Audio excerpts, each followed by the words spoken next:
Welcome back to Tech News. Microsoft's generous Windows 10 security extension to 2026, critics say is a pathetic band-aid for 400 million PCs doomed for the e-waste heap.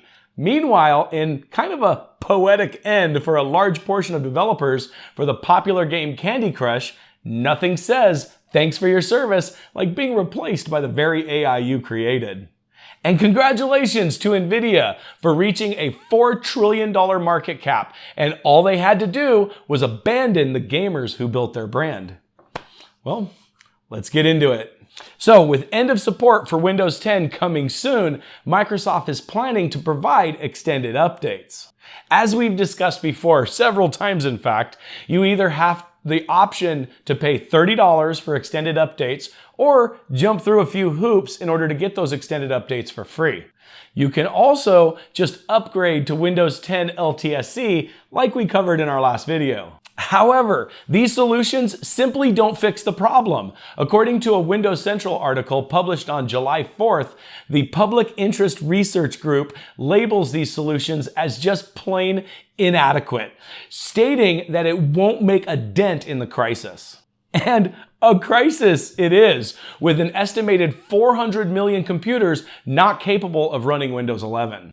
This issue is not a lack of updates for Windows 10. The core issue is Windows 11 hardware requirements. Now, we've gone through this before. Windows XP lost support.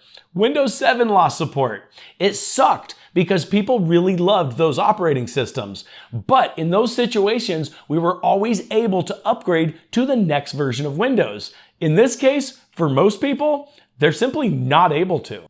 With the requirements for TPM 2.0, Secure Boot, and specific CPUs, this excludes millions of functional PCs from being able to upgrade to Windows 11. These PCs, while still capable systems, face obsolescence over arbitrary system requirements, risking a massive e-waste surge as users discard them. And here's the thing, what's even worse is that the majority of these PCs, like I've proven many times on this very channel, are perfectly capable of running Windows 11. But 400 million computers are likely to hit landfills because of arbitrary system requirements that ultimately burden consumers, particularly low-income users, that ultimately prioritizes Microsoft's push for new PC sales over sustainability. Ultimately here, the problem is not support for Windows 10. I fully support Microsoft's decision to end support on Windows 10. I don't particularly like it, but I do appreciate the fact that Microsoft is legitimately going the extra mile to try to somewhat alleviate this problem through extended updates. But that gives users a year before they have to deal with this problem again, and ultimately their system still can't run Windows 11 based on the official requirements for Windows 11. So again, the problem is not Windows 10 updates. It's the ridiculous hardware requirements for Windows 11 that possibly could become an environmental disaster by sending an estimated 400 million computers to landfills and completely contradicting Microsoft's sustainability claims. I mean, here's the thing. I'm sure it makes them feel really nice and warm inside to virtue signal about how much they care about the environment, while their own arbitrary requirements could potentially lead to more computers being sent to landfills than any time in history. And I completely get that Microsoft wants Windows to be a more secure ecosystem. And Windows 11 is legitimately more secure, and it's due to the Windows 11 system requirements. But Microsoft could still achieve that goal by lowering Windows 11 system requirements to allow legacy hardware to run Windows 11. Because the thing is, these systems are not going to last forever. Hardware breaks down and people upgrade over time. So Microsoft could use the security enhancements on systems that have the hardware to support them and don't on hardware that doesn't. As legacy hardware breaks down, more and more systems will support the new security enhancements available in Windows 11, as that legacy hardware is replaced with newer hardware. Just not all at one time. All Microsoft has to do is make TPM 2.0, Secure Boot, and the supported CPU list optional. We already know this is possible due to the numerous videos that I've done installing Windows 11 on unsupported hardware. I mean, all Microsoft has to do is change course on this decision, and it could prevent potentially 400 million computers from hitting the landfill over the next couple of years. So let's see how dedicated Microsoft is to their environmental goals by how they deal with this situation. In the meantime, I will still publish videos on how to install Windows 11 on unsupported hardware. So if Microsoft won't do it, then we will. Are you still running Windows 11 unactivated because the license just costs too much? Then you should check out today's sponsor, VIP SCD Key, where you can get a valid Windows 11 license for around $20. Stop dealing with that stupid watermark and actually be able to change your desktop background with a valid license for Windows 11. Just go to the link in the description below and pick up a valid Windows 11 license key. During checkout, use the code CYBERCPU for a 25% discount. Once you have your key, go to your activation settings in Windows 11 and click the link that says Change Product Key. Enter the product key you just purchased and hit Activate. Now you don't have to deal with that stupid watermark. And check out the description for deals on not just Windows, but Office too. Now, on with the video. And in other news, the creators of Candy Crush, King Limited, which was purchased by Microsoft in 2023, is laying off around 200 employees, or roughly 10% of its workforce.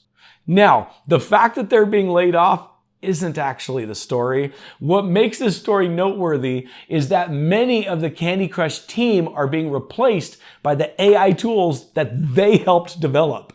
I mean, the layoffs themselves are part of a broader kind of cut by Microsoft of over 9,000 jobs, targeting level designers, narrative writers, researchers, and user experience staff. An anonymous Candy Crush staffer expressed outrage, noting that they spent years building AI tools to streamline level design and copywriting, only to see those tools render their roles obsolete.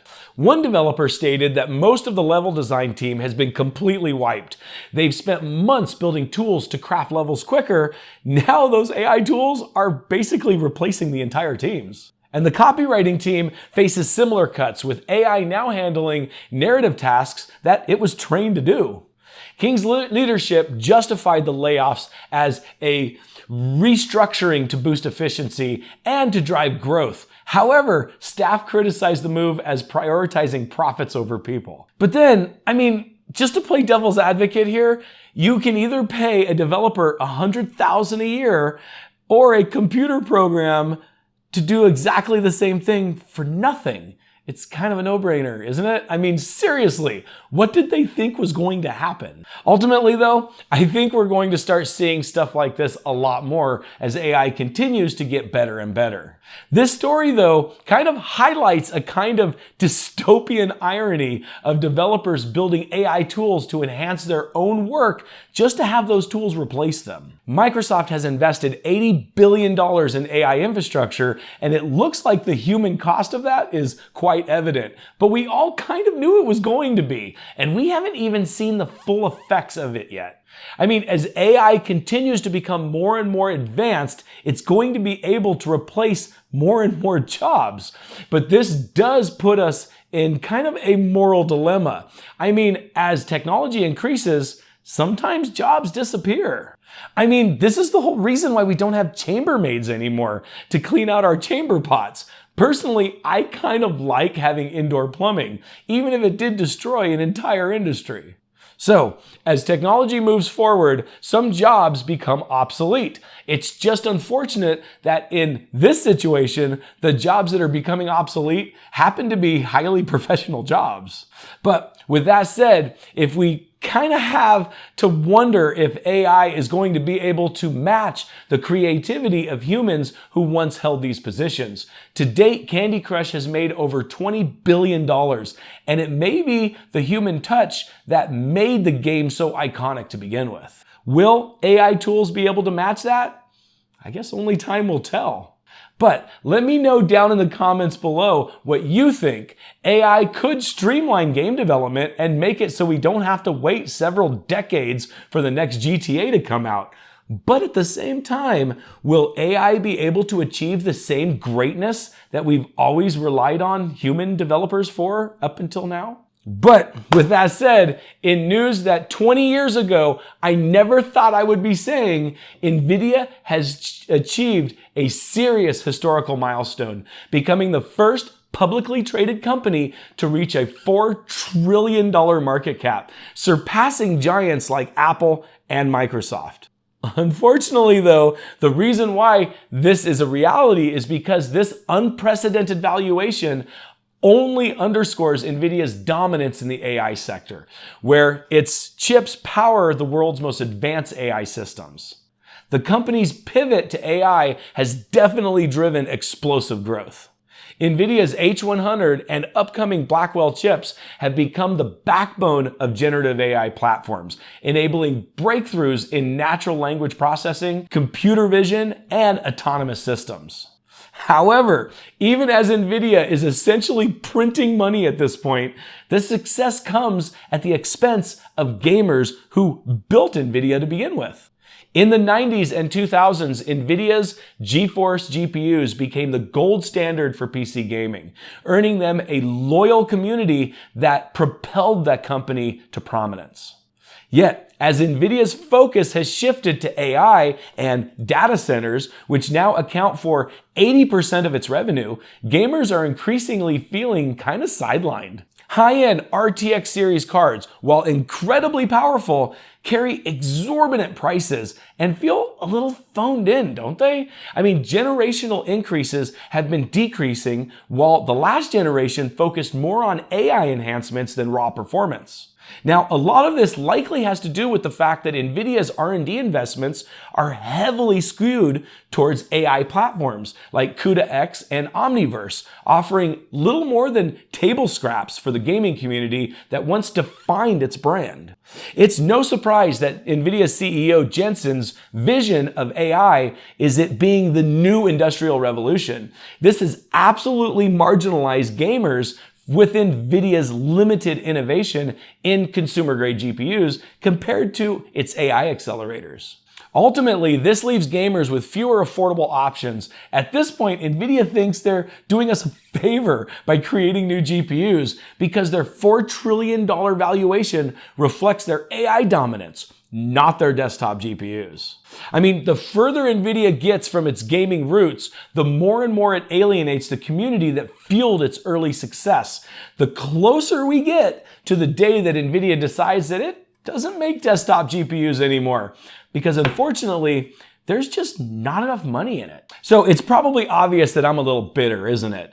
I'll just sit here and cope while chances are the AI created by Nvidia's massive market cap will take all of our jobs anyway, making it impossible for us to afford the $300 MSRP for an entry-level Nvidia GPU, so it won't really matter that we used to spend less for the high-end cards. So you see, silver lining, glass half full, lemonade out of lemons, right?